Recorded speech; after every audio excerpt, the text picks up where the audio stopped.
রিঙ্কি রান্নাঘরে সবাইকে স্বাগত বন্ধুরা। আশা করি তোমরা খুব খুব ভালো আছো আর আমিও ভালো আছি। এই গরমের মধ্যে দেখো চুল টুল বাইন্দে একদম উঠপে করে নিছি, রান্না শুরু করুম। আজকে তোমরা লেগে একটা স্পেশাল জিনিস নিয়ে এসেছি, আশা করি তোমরা খুব ভালো লাগবে এটা। চলো আজকে কি শেয়ার করতে যাইতেছি, সঙ্গে থাও আর দেখতে থাও। এই দেখো সুন্দর করে সাজাই আনিছি, আজকে তোমরা লগে শেয়ার করুম বাটার মাশরুম। এই যে বাটার মাশরুম নিয়ে আনিছি, আর বাটার মাশরুমের লগে আরো কয়েকটা সবজি নিয়ে নিছি, যেমন ক্যাপসিকাম, গাজর। আর আমরা বাঙালি তো বুঝোই, আলু না দিলে সম্পূর্ণ হইতো না। একটা আলু, টমেটো, আর মশলার মধ্যে নিছি কাজু বাদাম, শুকনো লঙ্কা, জিরা, ধনিয়া। এই সিম্পল একদম রেসিপি, এই জিনিসটা দিয়ে আজকে তোমরা লগে বাটার মাশরুমের রেসিপিটা শুরু করতেছি। আশা করি তোমরা খুব ভালো লাগবো। সঙ্গে থাও এটা কিভাবে বানাই দেখতে থাও। এই যে বাটার মাশরুমটি আগে কাটটা নিমু, চলো। এই যে দাও,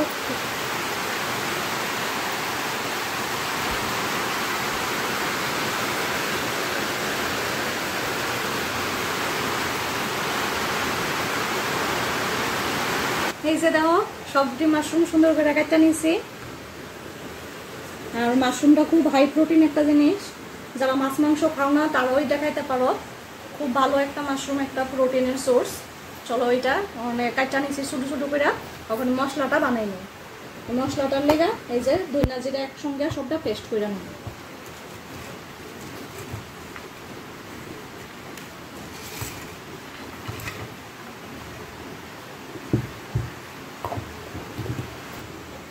এই দেখো মশলাটা সুন্দর করে পেস্ট করে নিয়েছি। চলো এবার রান্নাটা শুরু করি। চলো গ্যাস ধরাই দিছি, রান্নাটা শুরু করতেছি। যে সরষের তেল দিয়ে দিছি, রান্নাটা সরষের তেলে করুম। এই যে প্রথমে গাজর আর আলুটা ভাজা নিব।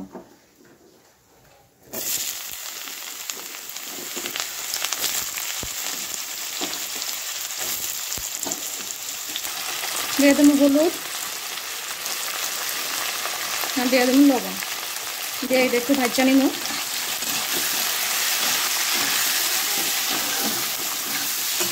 গাজর আলুটা সুন্দর করে ভাজা নিয়েছি, এখন নামাই নেব।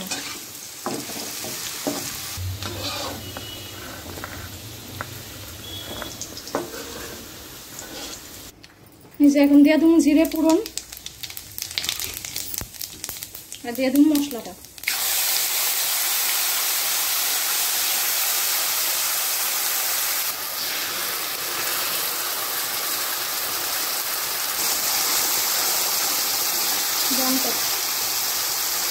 মশলাটা সুন্দর করে কষাই নেব।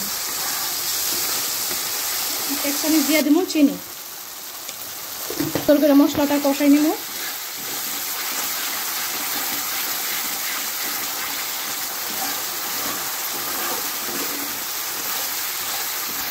টমেটোটা দিয়ে দেবো।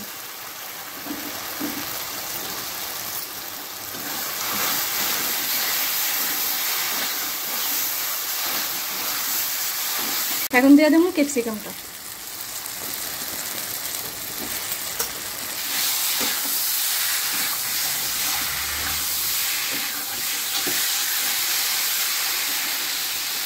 দুই তিন মিনিট ক্যাপসিকামটা টমেটোটা ভাজা নিয়েছি। ক্যাপসিকাম বেশি আর ভাজতাম না। এখন মাশরুমটা দিয়ে দেবো, এই যে বাটার মাশরুমটি দিয়ে দেবো। বেশি ভাজলে ক্যাপসিকাম একটা চিবাবটা যাইব গা।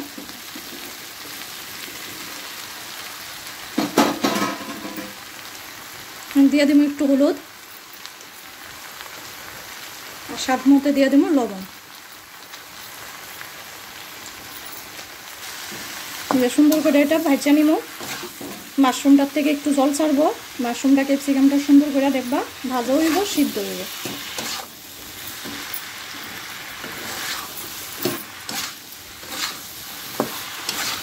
এই যে দেখো মাশরুম থেকে অনেক জল উঠছে, এই জলটা দিয়েই সিদ্ধ হইব।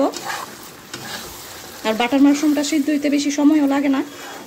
দেখো আমি একটু কিন্তু জল দিছি না, এই বাটার মাশরুম থেকে জলটা উঠছে। এখন এই আলু আর গাজর ভাজাটা দিয়ে দিন।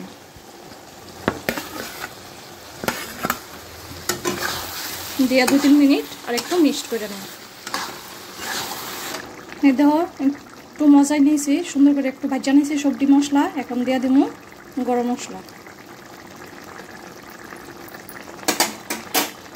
আর দিয়ে দিব কাস্তুরি মেথি। এই কাস্তুরি মেথিটা একটু ঠান্ডা হইলে পুতায় থাকে, এলাকা একটু প্যানের মধ্যে গরম করে নিবা, নিয়ে এইভাবে হাতের মধ্যে একটু ক্রাশ করে নিবা, তুলে দেখবা সেন্টটা কাস্তুরি মেথির খুব সুন্দর হবে। এই যে এখন ক্রাশ করে দিয়ে দেবো, ফ্লেভারটা খুব সুন্দর হবে।